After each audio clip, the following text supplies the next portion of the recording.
Good morning. Welcome to Smart and Messy. We walk through life and we run into several people throughout life. And I've run into some people that are very, very delulu. If you don't know what delulu is, it means delusional.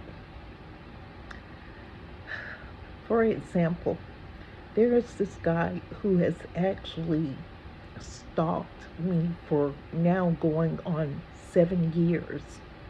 He stalks my social media. He used to drive by my house. He's actually had a protective order against him. And when the 5 years ended, he started right back. He never stopped. Even with the restraining order against him, he continued to make different profiles on social media to view my social media. Just recently, he left a message in my inbox because, you know, I don't like to burn bridges with people.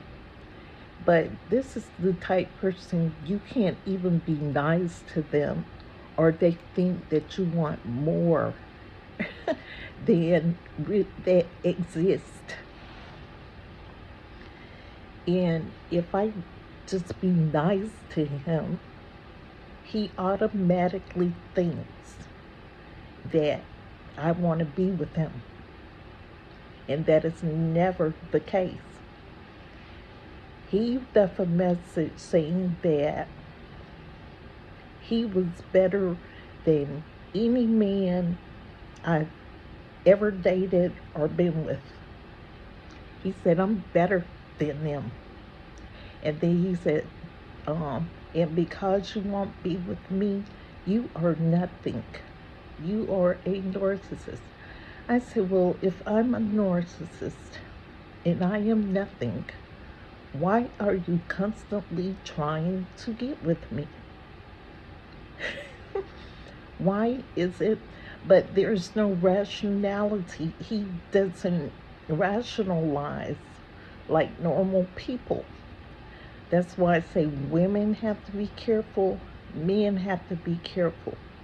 People have a whole relationship going on in their heads when you have not even given them 1 minute of time or attention, when you haven't even seen them in like almost 6 or 7 years, but because they watch you on social media, they create a relationship in their head that does not even exist. And I just don't know what else to do about it. And a lot of people say, well, you're always staying to yourself. You don't talk to anybody. This is exactly why. Because it's been more than one person that has done this. So yes, I stay isolated in my apartment because there are delusional people out there who have whole scenarios going on in their head that I know nothing about until they confront me or leave a message in my DM, or I catch them actually following me or stalking me.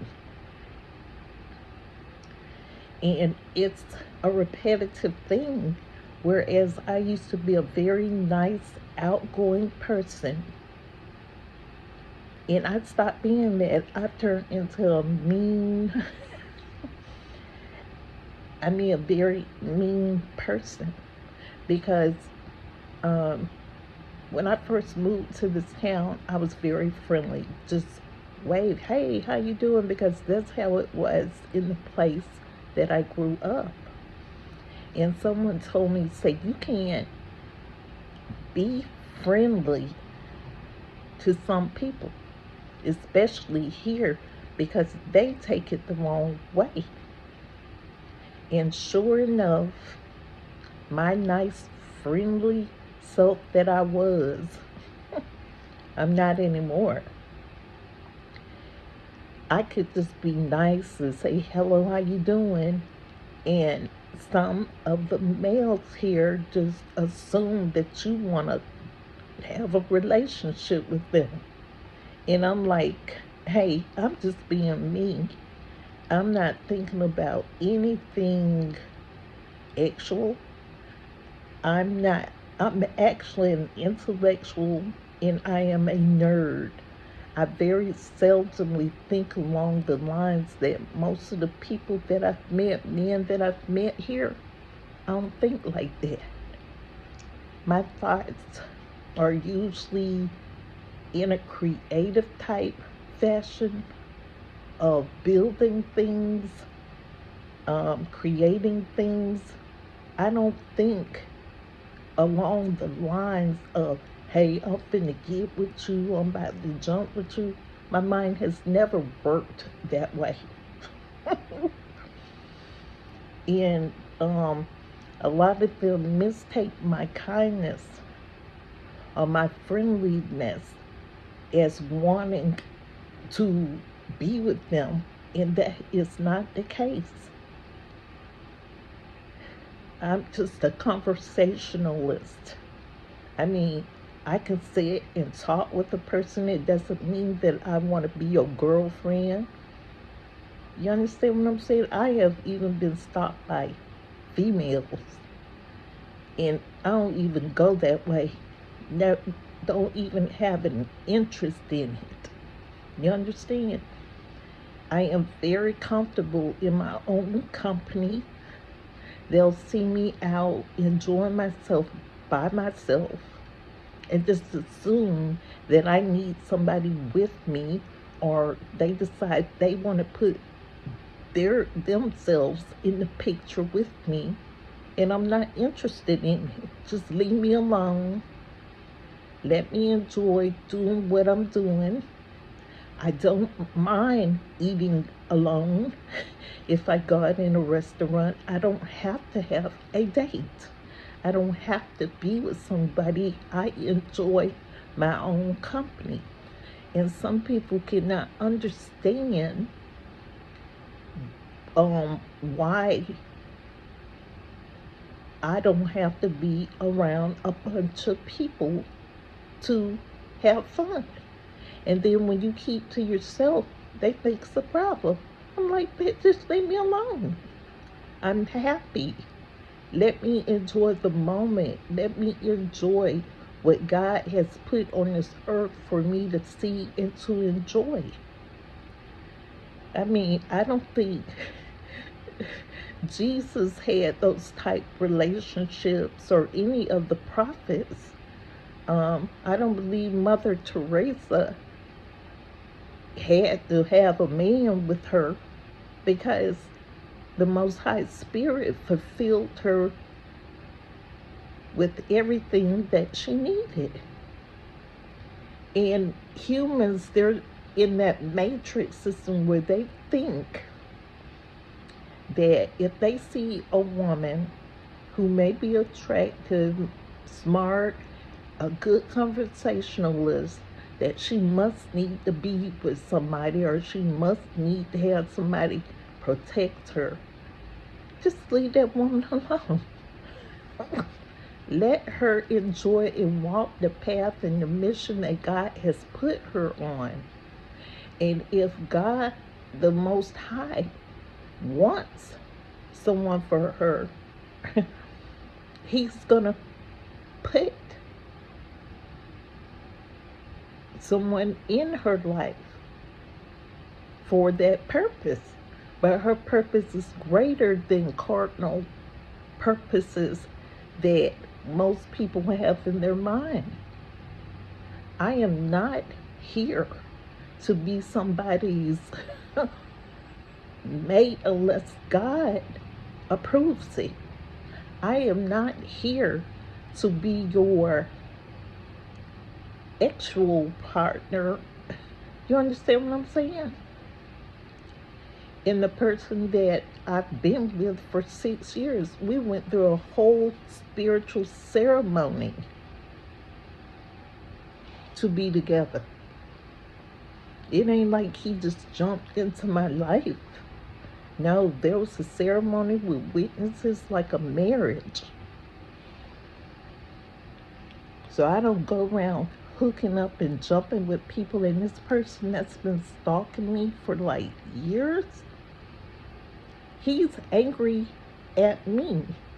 See, it's the sickness, the Lulu.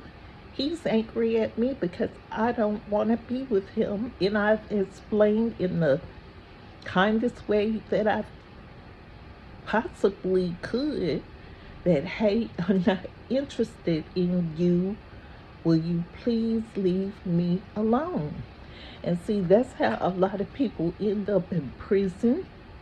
That's how a lot of people end up getting unalive, because there's some delusional Delulu person out there who got this whole scenario going on in their head about how you go fit into their life. It's just weird, but you have to be careful in feelings, because a lot of people, their minds aren't right. They could be on drugs. They could have some mental disorder. They could have had some weird traumatic childhood, and they just sit up and fantasize and make up stories in their head, and they think that it's real. And it's not. But I just have to pray for people like that, and just, I don't know, just be very cautious. It's sad when you have to walk through life and be cautious and untrusting of people, whereas you don't know who to trust. You understand? Especially when you have had situations where people become obsessed with you, your moves, what you're doing, what you're saying, how is she doing this and how is she doing that. I mean, they're paying so much attention to what I'm doing that they can't even do what they're doing. You understand what I'm saying? I'm like, if you put that much attention on yourself, you might be able to do some things, be creative. And you don't have to do things illegally. You just do them because God gives you a talent. And if you utilize your talents and ask the Most High to guide you, you're going to use those talents to glorify His name and His purpose and carry out His purpose in life. But sometimes when you're trying to carry out God's mission or the purpose that He has for you, you will have people interfering, people questioning, why she got that talent. Every person has a talent. You just have to discover what your talent is. And you can't be who somebody else is, because God made you who you are. He didn't make you to be like anybody else. And if a person is dating or engaged to somebody else, I mean, it is not your business to interfere with what those people got going on, because